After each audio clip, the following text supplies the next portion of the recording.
Fala pessoal, tranquilidade? Então tá, ó, seguinte. Nossa aula de hoje a gente discutiu um pouquinho sobre a população brasileira, tá? Vou descrever para vocês quem é a população brasileira, a nossa composição étnica, onde que a gente está localizado, qual também é a nossa população, se a gente está crescendo, diminuindo, se a gente está migrando, né? Enfim, mudando de espaço territorial. E para isso, obviamente, eu vou... É como se fosse um retrato, vai fazer uma série de dados ali com vocês e algumas análises mais críticas ao longo da nossa aula. Belezinha? Então vamos lá, galera. Ó, seguinte. Inicialmente, mostrar para vocês que o Brasil como um todo, é um país populoso. Muito cuidado porque aqui eu tô falando de populoso, e populoso se refere, não, a gente já viu nas outras aulas, né? Se refere não à distribuição da população, à densidade demográfica, mas se refere à alta população absoluta do país, tá? O que eu tô falando para vocês? Que o Brasil, de maneira geral, ele é um país que tem muita gente. Independente se essa população está bem distribuída, mal distribuída, se ela está concentrada, desconcentrada. Imagina o seguinte, por exemplo, a Rússia, por exemplo, também é um país populoso, mais de 100 milhões de habitantes. Só que a Rússia é gigantesca, então ela é pouco povoada. Populoso é a população absoluta, povoado é a densidade demográfica, tá bom? Brasilzão é um país populoso. Somos aí, galera, aproximadamente 210 milhões de habitantes, tá? Depende, tem alguns canais que falam 207, 212, enfim, né? Mas tá mais ou menos ali pelos 210 milhões de habitantes. Isso coloca o Brasilzão, é nós, na sexta população mundial. Sexta maior população. Lembrando que maior que a gente, China e Índia, injustiça também, né? 1/3 da população é só China e Índia. Para vocês prestarem atenção, a China, que é 1,4 bilhão de pessoas, se pegar só depois da vírgula, né, o 400 milhões, já é praticamente o dobro da população brasileira, ou seja, é muito injusto, né? Então, China e Índia, que são os dois maiores, depois vem Estados Unidos, Indonésia, o Paquistão, que recentemente passou o Brasil, tá? Brasilzão em sexto, e depois vem a Nigéria, tá? Outros países que muito possivelmente também vão ultrapassar a população brasileira. Você entende tudo. O Paquistão, a Nigéria, Bangladesh são países que vão ultrapassar o Brasil, por quê? Porque a população brasileira está caindo. Errou, hein? Nada a ver, tá? A população brasileira, ela não está caindo. Só que a população brasileira hoje, ela está crescendo num ritmo pouco acelerado, digamos, vai? Aí já vê um pouco mais pra frente da aula, que se na década de 60, 70, 80, o nosso ritmo de crescimento ele era muito grande, a população brasileira duplicou, quase triplicou nesse período, né, até os dias de hoje, a tendência é que a gente chegue no máximo até 235, 240 milhões, daqui uns 30, 35 anos, e depois sim a população passe a cair. Mas nossa população não diminui ainda hoje, tá? Nossa população é crescente, nossa população cresce. Só que a nossa população cresce num ritmo pouquíssimo acelerado. Países como Bangladesh e Nigéria, o ritmo é muito maior, tá? Por que isso? Porque o Brasilzão, como é um país urbanizado, que vem passando por melhorias na sua condição de vida, não que esteja perfeito, claro, né? Mas é um país que está se desenvolvendo, a gente pode falar de uma redução das taxas de natalidade. Ou seja, as mulheres participando mais ativamente do mercado de trabalho, o planejamento familiar muito mais eficiente, o alto custo de criação do filho, os casamentos mais tardios, o próprio papel social da mulher, né? Pô, não quero ter filho por quê? Porque o filho, sei lá, gosto mais de gato, cachorro, qualquer coisa, tá? Então o Brasil vem atravessando essa queda da taxa de natalidade. Para vocês terem uma noção, hoje, a nossa taxa de fecundidade, que é o número de filhos por mulher em idade fértil, ela está abaixo da taxa de reposição, que é a taxa de 2 filhos por mulher. Como assim, professor? Se a gente for pegar para repor a população, cada mulher precisaria ter 2 filhos, concorda? Professor, por quê? Pai, mãe. Pai e mãe fazem tchutchu, né? Sabe o que é o tchutchu lá? Enfim, né? Papapá, tá? Tchutchu entre pai e mãe. Filho 1, filho 2. Pai e mãe morreu, filho 1, filho 2 manteve a população. Ou seja, a taxa de reposição populacional é 2 filhos por mulher em idade fértil. Hoje a taxa de fecundidade brasileira já está próximo de 1,8, ou seja, abaixo da taxa de reposição. Professor, então a população brasileira está caindo. Ainda não, por quê? Porque a nossa expectativa de vida vem aumentando. Ela vem aumentando, então ela vem compensando a queda de jovens. Mas claro, a população brasileira não está caindo, mas ela está se envelhecendo, digamos assim. Ainda hoje não, tá? A gente tem aula aqui para falar sobre isso. Nossa população ainda hoje, ela é majoritariamente adulta, não é uma população idosa. Mas a nossa população vem envelhecendo sim, tá? Só por isso que a gente não está caindo num ritmo tão mais acelerado. Se a gente for pegar o total, né, cada região, quanto que é populoso, aqui eu coloquei números aproximados, tá? Por isso que se você somar não vai dar exatamente 210 milhões, assim como 210 milhões também não é o número exato da população brasileira. Sudeste conta com 81 milhões de pessoas, é a região mais populosa. Depois vem o Nordeste, depois vem o Sul do país, depois vem a região Norte e depois vem a região Centro-Oeste.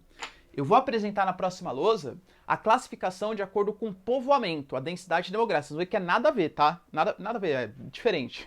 Por quê? Porque aqui eu não tô levando em consideração a área dessas regiões, tá? Por exemplo, o Norte ter 19 milhões faz muito mais sentido do que o Centro-Oeste ter 17, porque o Norte ele é muito maior, então naturalmente, teoricamente cabe mais gente, tá? Então aqui é só o espaço, digamos assim, da população. Isso já mostra pra gente que o Sudeste é a região que mais concentra pessoas, concorda? É uma densidade, perdão, densidade próxima aula, né?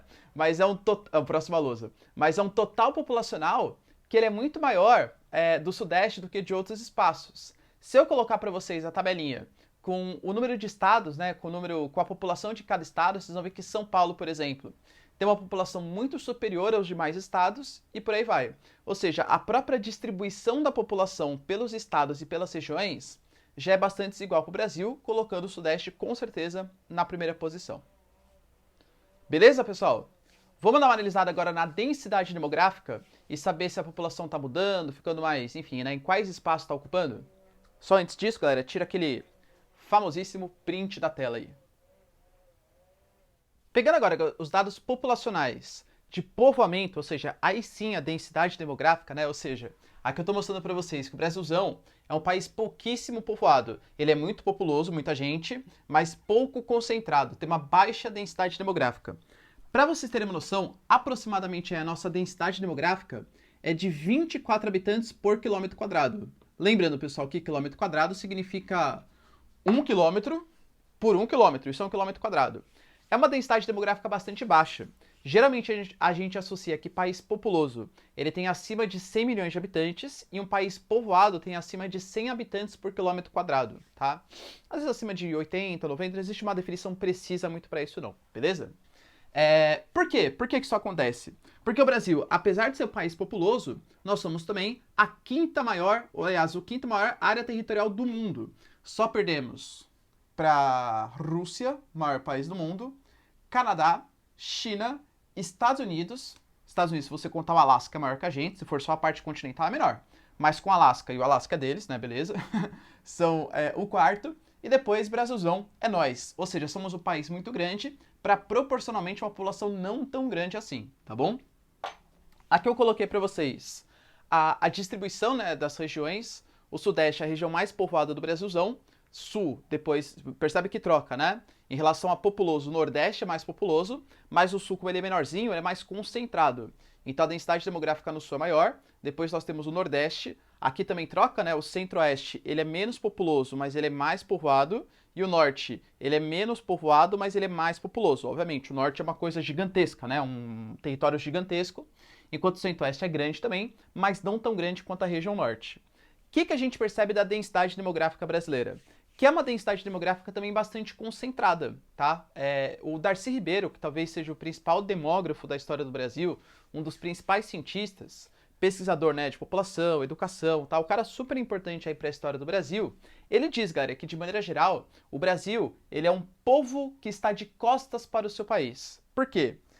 Eu vou colocar para vocês o mapinha, mas se eu fizer aqui, né, o meu queridíssimo mapinha esquemático, né, do Brasilzão, olha o Brasil aqui. Professor, que é isso? É o Brasil, como não? Brasilzão.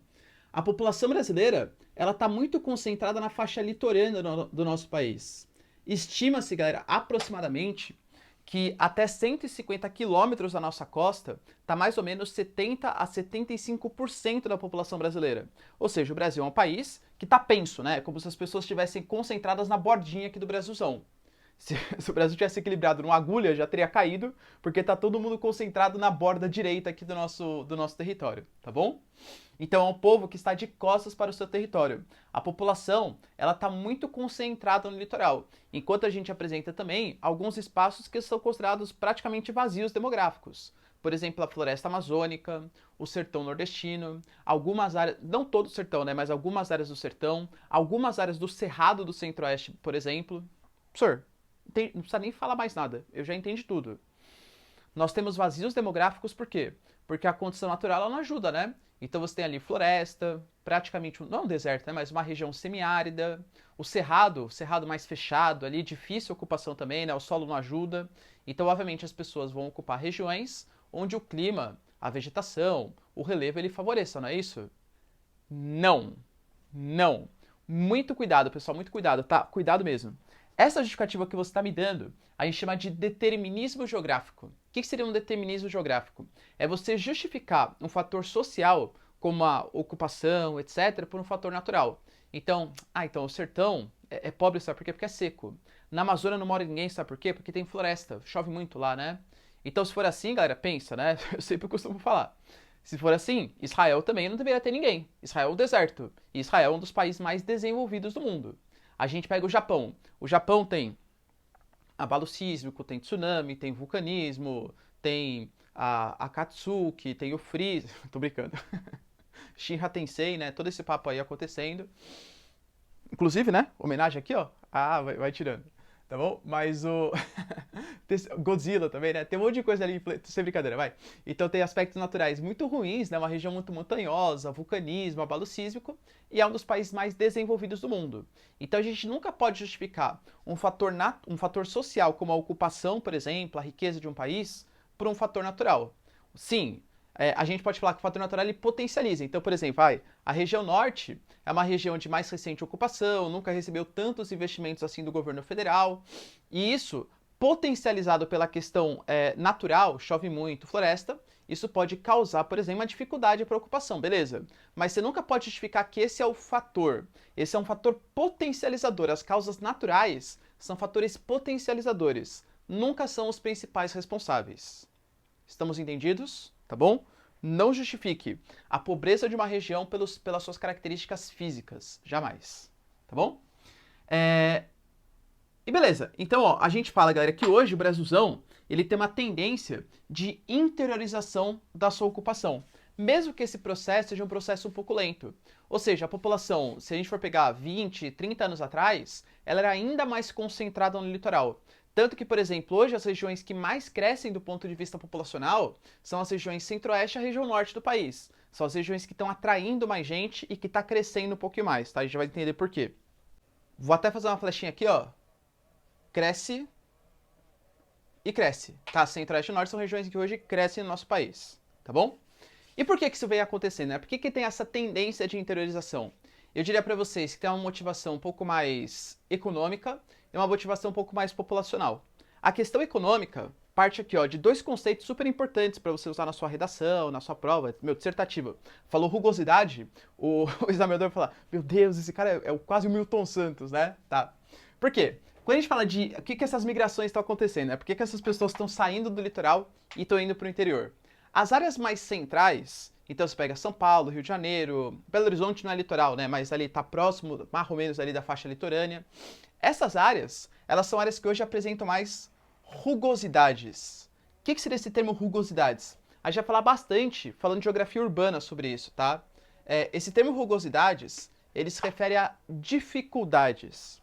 Então, por exemplo, você mora numa grande metrópole. Essa grande metrópole apresenta trânsito, apresenta aumento da violência, déficit habitacional, dificuldade de arranjar emprego, hipertrofia do setor terciário, alto custo de criação, né? Você pega, por exemplo, vou comprar uma casa, sei lá, no centro de São Paulo e vou comprar uma casa no interior de São Paulo, a diferença de preço é absurda, às vezes chega, sei lá, 5, 6 vezes de preço.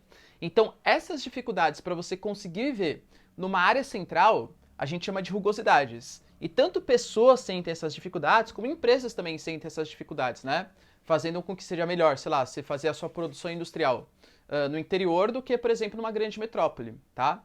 Então, ó, essas áreas centrais tendo mais dificuldades, tanto que, por exemplo, segundo o IBGE hoje no Brasil, as cidades que mais crescem são as chamadas cidades médias. Exatamente, as cidades que têm ali mais ou menos de 100 a 500 mil habitantes. Por quê?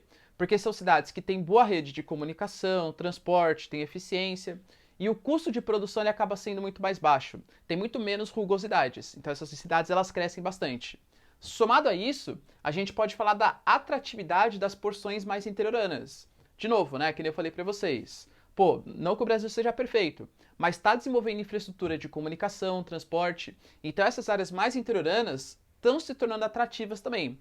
talvez não quanto as áreas litorâneas, mas são atrativas e apresentam um custo de produção, um custo de estabelecimento, um custo de vida lá muito menor, fazendo com que as pessoas migrem para essas regiões mais interioranas. Novas oportunidades de emprego, indústrias, empreendimentos, tudo surgindo nessas áreas mais interioranas do Brasil. E, obviamente, a população geralmente acompanha esse desenvolvimento econômico, tá bom? E outro ponto importante é o próprio crescimento vegetativo. Se a gente for comparar as áreas litorâneas, em geral são áreas mais urbanizadas. E aí, dado, né, estatístico, enfim, quanto mais urbanizada a região, mais desenvolvida a região, de maneira geral, a gente vai ter uma queda da taxa de natalidade. As áreas mais interioranas, elas ainda apresentam um pior IDH, pior qualidade, não é regra, né, mas de maneira geral, pior qualidade de vida, etc. É uma área mais rural, fazendo com que as pessoas tenham uma taxa de natalidade maior. Ou seja, o interior, ele naturalmente já tem mais filhos do que o litoral, de maneira geral, e ainda as pessoas que moram no litoral, pouco a pouco, estão migrando para o interior em busca de melhores condições de vida, tá bom? Então é um processo lento? Claro que é. Ah, amanhã o Brasil já vai ser igualmente distribuído? Claro que não. Depende muito de investimento do governo federal também, né? Em infraestrutura, dinamismo de outras regiões, mas é um processo lento e que vem acontecendo aí continuamente. Certinho? Pessoal, tira um print aí, por favor. Pensando agora um pouquinho no histórico da evolução da população brasileira, da quantidade de pessoas no Brasil, a gente consegue dividir, igual eu já fiz com vocês na aula de demografia geral, portanto vai ser eu não vou ficar explicando detalhadamente cada uma dessas fases. Senão fica até cansativo, né, estar na nossa aula de população e demografia, não na aula de população do Brasil, mas pense naquele gráfico e tentem se apropriar a questão brasileira. Eu vou citar para vocês quais são as datas do Brasil, tá? O Brasil estava na fase 1, também conhecido como fase pré-transição, ou seja, um país ainda rural, até 1930. Até 1930, o Brasil, e 30 é uma data decisiva para o Brasil, né, que é quando Getúlio Vargas ele entra no poder. Não é que o Brasil era um país agrário, porque, nossa, convencionou de ser agrário, que azar, hein? O Brasil era um país que fazia questão de ser um país agrário exportador. A gente tinha tanto o período imperial, República Velha, os presidentes ou os imperadores, eles faziam questão de não industrializar o território brasileiro, tá? Uma série de burgueses, né? O Barão de Mauá, por exemplo, foi boicotado pelo governo brasileiro. Então, gente, o Brasil queria continuar tendo aquele regime de exportador, né? De ciclos econômicos. A gente exporta pau-brasil, depois exporta cana, depois exporta minério, depois exporta droga ao sertão, exporta café. A gente sempre vai depender da agricultura. Ou seja, o Brasil era um país que dependia muito mais do campo, não era um país urbano, então, à época. Com isso, a gente tinha altas taxas de natalidade, mas também altas taxas de mortalidade. Como vocês bem sabem, na fase 1, o crescimento vegetativo ele é bastante baixo. Isso foi a população brasileira até 1930. A gente não crescia muito, porque embora o número de filhos fosse muito grande, né? 7, 8, talvez você tenha experiências de ter avó que teve 15, 16. Já tive um aluno que teve 30, não um aluno, né? Mas o avô dele ou o bisavô teve 32 filhos. Pasmem, negócio grande, tá? O cara gostava de trabalhar ali, não com a mesma mulher, obviamente, tá? Mas 32 filhos, o cara trabalhava bastante. O cara era bastante ativo, digamos assim. Então, nascia muita gente, mas também morria muita gente no Brasil, né? A expectativa de vida era muito baixa, a mortalidade infantil era muito elevada, então a população brasileira crescia pouco. O período que a gente vai ter um grande crescimento da nossa população é um período que vai de 1930 até 1970. É o período que o Brasil está se urbanizando. E aí dois presidentes, cada um com seu jeitinho, né? Cada um com seu jeito específico, incentivaram esse processo. Getúlio Vargas, com um caráter muito mais nacionalista. Então, o Getúlio Vargas não foi um cara responsável por interiorizar a ocupação brasileira. O que ele fez? Percebeu que existia um capital acumulado do café, infraestrutura de comunicação, transporte, e investiu na indústria do Sudeste, urbanizou o Sudeste, fez com que todo mundo viesse para o Sudeste, então gerou aqui megacidades, grandes aglomerações urbanas. E o JK depois, menos nacionalista, mas mais nacional desenvolvimentista, ou seja, atraindo capital estrangeiro, transnacionais, tentou também urbanizar bastante o Brasil e incentivou um pouquinho mais a interiorização da ocupação do território. Construção de Brasília, incentivou novos empreendimentos no centro-oeste, rodoviarizou o Brasil como um todo para incentivar com que indústrias, pessoas também ocupassem outras regiões que não fossem o sudeste. Mas fato é, os dois foram super importantes na história do Brasil porque eles incentivaram bastante o processo de urbanização. Getúlio Vargas foi o princípio, né? Ele que fez a mudança de chave. O Brasil deixa de ser um país somente agroexportador e passa também a se industrializar, se urbanizar. E o JK parte mais ou menos da mesma premissa também, tá bom? Nessa fase, galera, a gente tem o Brasil, né, de 30 até 70, apresentando altas taxas de natalidade, mas em compensação uma queda das taxas de mortalidade. Alta natalidade, as pessoas que estão indo para a cidade ainda são pessoas que têm costumes típicos ainda do campo, né? Então, naturalmente, a natalidade vai ser bastante elevada, mas uma queda da mortalidade por quê? Porque você já começa a ter acesso à medicina preventiva, curativa, saneamento, infraestrutura e, naturalmente, a expectativa de vida ela vai progressivamente aumentando. Cara, continha básica, ó, crescimento vegetativo. Se você tem muita gente nascendo e pouca gente morrendo, ou cada vez menos gente morrendo, é um processo de explosão demográfica, tá? E o Brasil, ele passou mais ou menos por essa fase, né? Esse boom demográfico de 40, 50, 60, 70, 80, aí a gente começa a cair um pouco a nossa população. Para vocês terem uma noção do que eu tô falando, a gente sabe, né, Brasilzão? Penta, né? Penta campeão mundial, né? Às vezes acabo confundindo. Porque sou corintiano, né? O Corinthians também é campeão mundial e pra mim Corinthians é Brasil. Brincadeira, não fiquem bravos. Somos bicampeões mundiais, vocês vão falar que só tem um, a gente tem dois campeonatos mundiais. E aí, a música da Copa de 70 como que era? 90 milhões em ação, pra frente Brasil, salve a seleção. Professor, 90 milhões e 70? Exatamente. Hoje nós somos 210 milhões. Ou seja, na época, a população... Olha isso, hein? De 70 até 2020, ou seja, 50 anos, né? Próximo de 2020, 50 anos. A nossa população cresceu 130 milhões de pessoas. A tendência... Isso em 50 anos, né? 130 milhões de pessoas em 50 anos. A tendência é que a gente vai crescer nos próximos 30, 40 anos mais uns 20, 25, 30 milhões no máximo. Então perceba como o ritmo de crescimento da nossa população ele era muito maior décadas atrás. Por quê? Nascia muita gente e morria cada vez menos, tá? Isso até 70. Quando a gente pega a década de 70, 80, 90, a gente fala de um processo de uma fase 3 do Brasil. Ou seja, o Brasil já urbanizado, o Brasil já consolidado a sua própria urbanização. E aí, a gente percebe uma queda das taxas de natalidade. E aí eu posso perguntar, inclusive para vocês que estão assistindo aqui, por que que cai a natalidade? Talvez seu sonho não seja mais ter 4, 5, 6, 7, 8 filhos. Por quê? Ah, professor, o filho é muito caro. O filho dá trabalho. Eu sei, tá? Eu tenho um filho, galera, Rafinha, 5 meses. Dá trabalho, hein? Dá trabalho. Então, é caro. Não vou desabar. Eu amo muito ele, tá? O amo bastante, mas é caro, tá? É caro e dá trabalho. Então, ó, você tem o alto custo de criação do filho. É difícil você conseguir cuidar dessa criança, né? Então você tem que abrir a mão, às vezes, né? Entre aspas, abrir mão talvez da sua carreira profissional, então dificuldade para ascender profissionalmente por conta do filho. Tem pessoas que simplesmente não gostam de criança. Os casamentos hoje, né? As uniões, elas estão muito mais tardias do que acontecia anteriormente. A mulher participando muito mais ativamente do mercado de trabalho. O acesso a métodos contraceptivos hoje é muito mais eficiente do que era no passado recente, né? Enfim, tal. Então isso causa uma queda das taxas de natalidade. Somado a isso, uma queda menos acentuada da mortalidade. Claro, pessoal, as pessoas já moram na cidade. Então, quando vai cair a mortalidade mesmo, é quando a pessoa está saindo do campo e vindo para a cidade. Agora que a pessoa está na cidade, claro que a condição de vida vai melhorando, mas a redução da mortalidade não é mais tão intensa como era anteriormente. Que nem eu falei, a expectativa de vida do Brasil hoje, ela continua aumentando, tá? Mas é um aumento percentualmente menor do que já foi na década de 80, 90 e por aí vai, tá bom?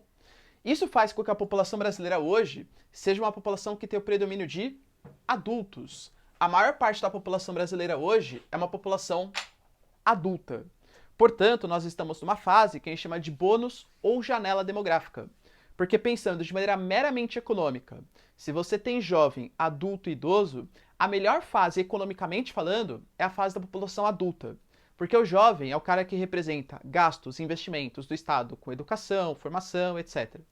O idoso geralmente é o cara que não trabalha mais, é o cara que não, em geral, tá?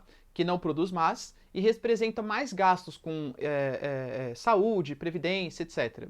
Então, tanto o jovem quanto o idoso, eles pertencem à população economicamente inativa, de maneira geral, tá? Em linhas gerais. Enquanto o adulto é o cara que faz parte da PEA, é a mão de obra ativa, é o cara que teoricamente já está formado e é o cara que não representa tanto gastos assim com saúde, previdência, etc. E é o cara que produz, é o cara que trabalha, é o cara que paga as contas, é o cara que sustenta o país. Hoje a população brasileira, por conta dessa queda da taxa de natalidade, é uma população que não tem percentualmente tantos jovens, é uma população que ainda também não é envelhecida, ou seja, predomina majoritariamente adultos, o que economicamente falando é sensacional, tá? Então, economicamente falando, isso aqui é muito bom, ó. Felicidade, fazer uma carinha feliz. Ali eu fiz triste, né? Aqui eu vou fazer feliz. Fase econômica muito boa. Professor, tem uma dúvida. A draga que a gente tá, você tá falando então que a nossa fase é boa? E essa é a parte triste. Por quê? Porque agora seria o momento da gente estar com desemprego em baixa, crescendo economicamente e acumulando fundos, acumulando dinheiro para sustentar uma fase mais difícil que está por vir daqui 10, 20, 30 anos, que os adultos de hoje vão virar os idosos de amanhã. E não vai ter jovem suficiente para repor a população adulta. Então vai gerar uma crise previdenciária, aumento dos gastos com saúde, etc. Então agora seria a fase tipo, do Brasil tá crescendo, meu Brasil tá dinâmico, crescimento econômico. Infelizmente não é isso que a gente percebe, né? Aliás, bem diferente é o que a gente percebe. Então a nossa quarta fase, que é uma fase de dificuldades econômicas, aumento dos gastos previdenciários, aumento dos gastos com saúde, promete ser uma fase bastante difícil para o Brasil. Aqui, galera, quando vai ser 2030, 2035, 2025, a gente não sabe exatamente, tá? Quando que vai ser esse processo. Mas ele tá por vir. Esse é o fato, né? Esse processo, ele tá por vir. Professor, tem uma dúvida. Se o Brasil ainda não é um país idoso, por que a gente fez uma reforma da Previdência? Porque a reforma da Previdência, o principal problema não era o número de aposentados em si, mas o privilégio que existiam em alguns aposentados, principalmente do alto funcionalismo público, juízes, promotores, políticos, etc, tá? Então, existe uma crise previdenciária? Sim, mas a crise previdenciária não é responsável o senhorzinho que retira o seu INSS de R$ 1.300. E sim, os super servidores, desembargadores, procuradores que se aposentavam com salário de 38 ou 40 mil reais. Tá bom? Bom, pessoal, ó, tira um print aí. Vamos falar um pouquinho sobre a questão étnica do Brasil. Bom, galera, vamos falar um pouquinho então sobre as características étnicas da população brasileira, né? Como que é a etnia do Brasilzão como um todo. Lembrando que quando eu falo etnia, é bem diferente de raça, tá? Etnia, ela leva em consideração, claro, traços físicos também, né? Então, características fenotípicas da população, cor de pele, cor de olho, etc. Mas com certeza não é um fator preponderante. A etnia, ela envolve geralmente um grupo populacional e os seus costumes, as suas características culturais. Tipo de alimentação, roupa que usa, língua que fala, aspecto religioso, enfim. São traços culturais que unem uma etnia, bem diferente de raça, tá? Aqui no Brasil, a gente consegue dividir, segundo o IBGE, em brancos, pardos, pretos e indígenas. Quando a gente une pretos e pardos, a gente fala que a gente tem a população negra brasileira, tá? Então o negro seria tanto pardo quanto preto. Os brancos, mais ou menos ali 43% da população, os pardos 46%, pretos 9,4% e os indígenas 1% da população. Com certeza hoje a população que mais cresce é a população preta do nosso país. Pretos e pardos. Professor, por quê? Olha que interessante, né? Recentemente com o Brasil, não que seja perfeito, mas as políticas afirmativas, maior representatividade, novela, juízes importantes, donos de empresa, aparecendo, por exemplo, com grandes atores, figuras importantes, essa política afirmativa faz com que mais pessoas se autodeclarem como pretas ou pardas. Olha que interessante, né? O IBGE, ele não vai assim, ele coloca tipo um filtro lá da sua pele, deixa eu ver, ó. Você é branco nível 2, você é preto nível 3. Não existe isso. É uma autodeclaração da pessoa quando o IBGE está realizando o censo demográfico. Então, é uma autodeclaração. Se a pessoa ela tem orgulho de ser preta, orgulho de ser negra, obviamente ela vai se declarar com muito mais ênfase. Então, olha que interessante. Não é necessariamente que a população está crescendo em si, mas porque as pessoas que já existiam, hoje não se declaram mais como brancas e se declaram como pretos e pardos. Culpa também, né? Culpa não, mas responsabilidade dessas políticas afirmativas, bem interessante. Quando a gente fala, o Brasil é um país muito miscigenado, né? Aliás, pensa, por exemplo, tenta definir para mim a cara de um brasileiro. Percebe como, se eu falo para vocês, define para mim, sei lá, a cara de um finlandês. Vem na minha cabeça lá, um Kimi Raikkonen. Para quem não sabe, né? branquinho, loirinho, olho azul, tudo tal. Agora pensa num brasileiro. Você pode pensar, sei lá, desde o Dudu Nobre até o Rodrigo Hilbert, até o, sei lá, Lázaro Ramos, até a Fernanda Montenegro. Existem vários brasileiros. A população brasileira, ela é extremamente miscigenada, tá? Extremamente miscigenada. Isso é um marco da população brasileira. E aí, as principais miscigenações que ocorreram foram entre brancos e índios. A gente fala que são os mamelucos. Entre branco e negro são os caboclos. Cuidado para não falar mulato. Mulato é uma conotação bastante pejorativa. Por quê? Quando a gente fala mulato, o mulato seria o cruzamento, né, do jumento com a égua. Ou seja, a égua, um animal nobre, que seria o branco, e o jumento, um animal assim, impuro, que seria o preto, né, o negro. Então o cruzamento entre eles daria um mula, que é o filhote dos dois, né? Ou seja, de um animal puro, o branco, e um animal impuro, que seria o negro, tá? Então evita falar mulato, que não é muito legal, não. Caboclo e negro com índio, que é a população de Cafuso, tá bom? Geralmente, galera, essas miscigenações muitas vezes foram feitas à força, né? A gente sabe que a população negra, ela entrou no Brasil muito por conta da escravidão africana, e ali você tinha os senhores de escravos que, enfim, né, praticavam violência sexual, faziam à força mesmo, e, enfim, essa miscigenação muitas vezes foi forçada mesmo. Já com o branco com o índio, mais ou menos a mesma coisa. Um esquema chamado de cunhadismo. O que seria o cunhadismo? Os brancos, para conseguirem estabelecer relações com algumas lideranças indígenas, os indígenas eles se sentiam mais confortáveis se os brancos eles fizessem parte da sua família. E como fazer parte da família? Literalmente doando uma indígena para, sei lá, ter relações, enfim, ter filhos com um branco.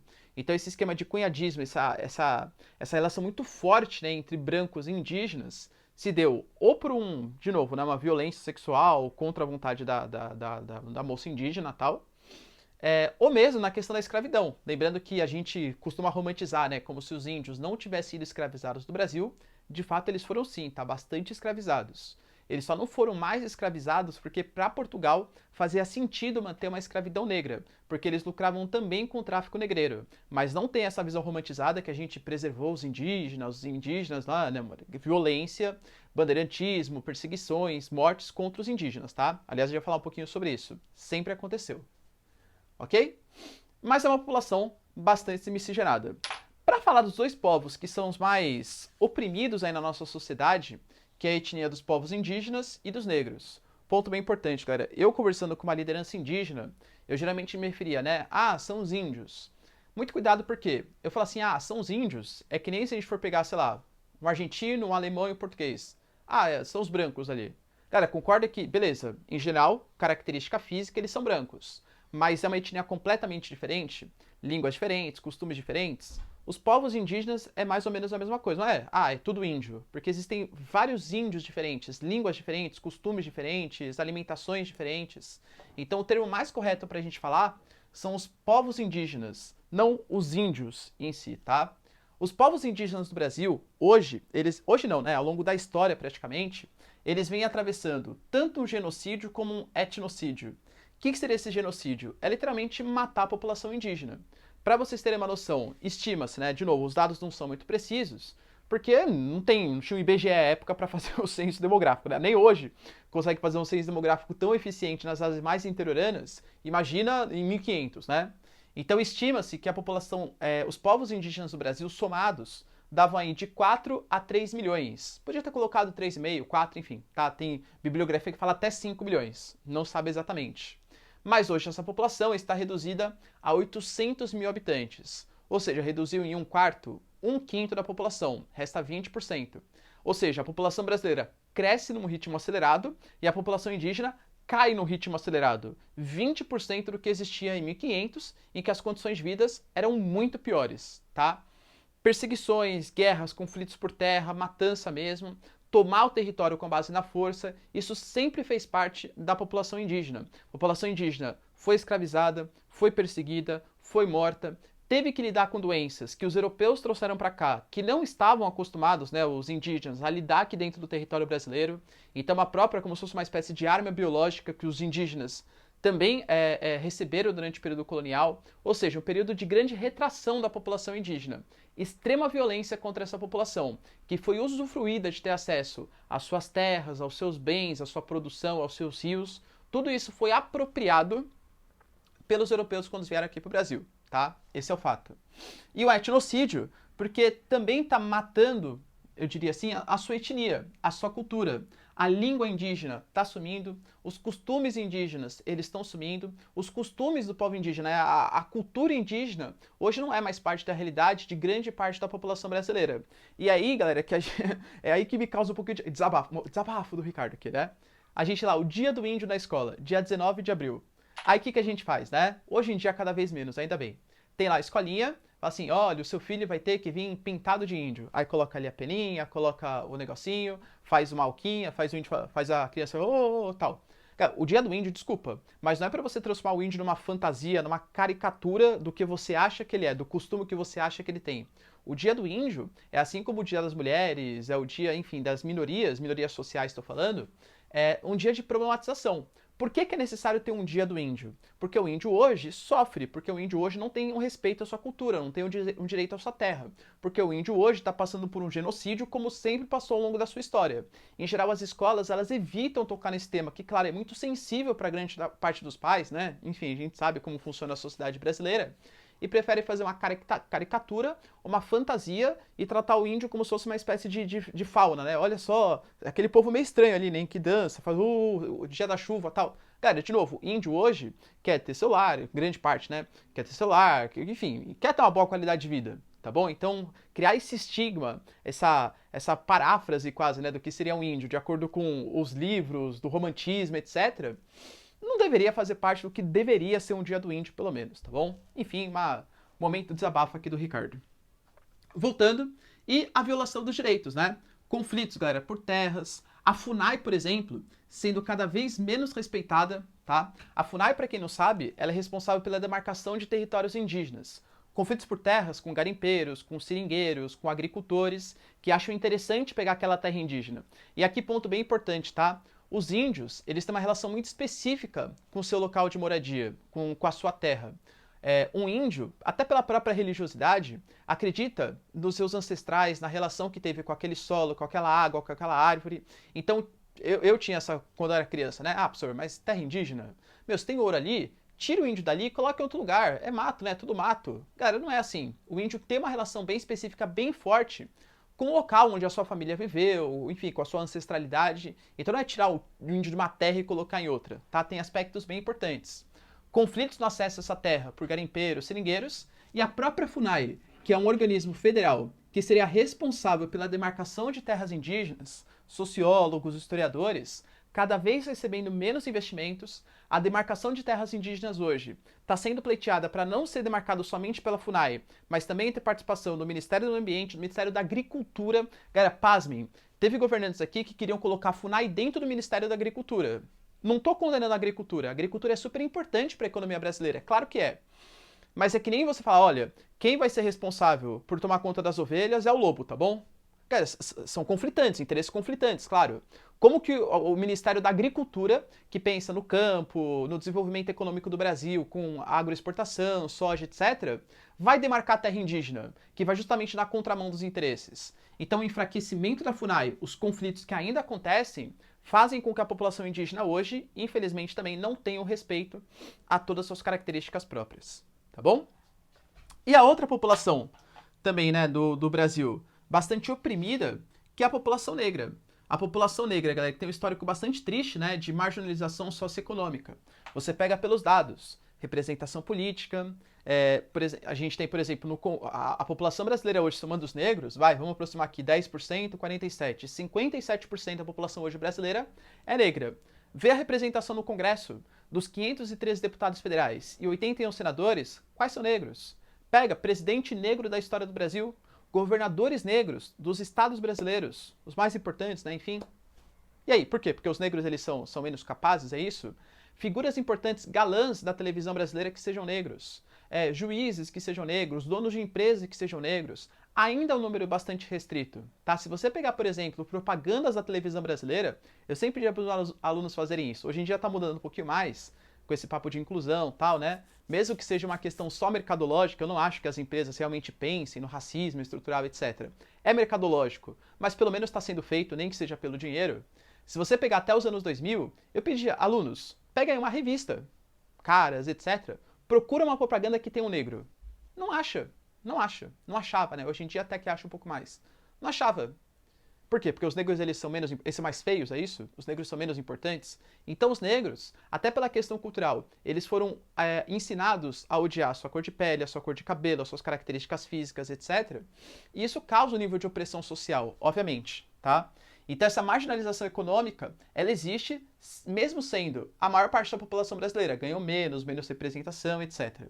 E isso vem principalmente por conta da falta de medidas compensatórias desde o fim da escravidão, tá? Além do próprio preconceito do racismo embutido mesmo, desde o fim da escravidão, a gente não teve, por exemplo, medidas compensatórias eficientes.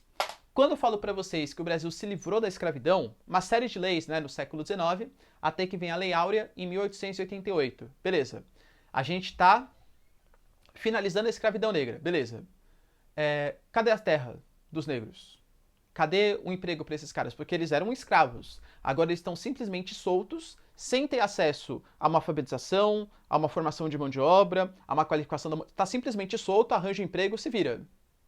Isso porque o Brasil, em 1850, tinha criado a Lei de Terras. Ou seja, para você ser dono de uma terra, você precisa comprar aquela terra.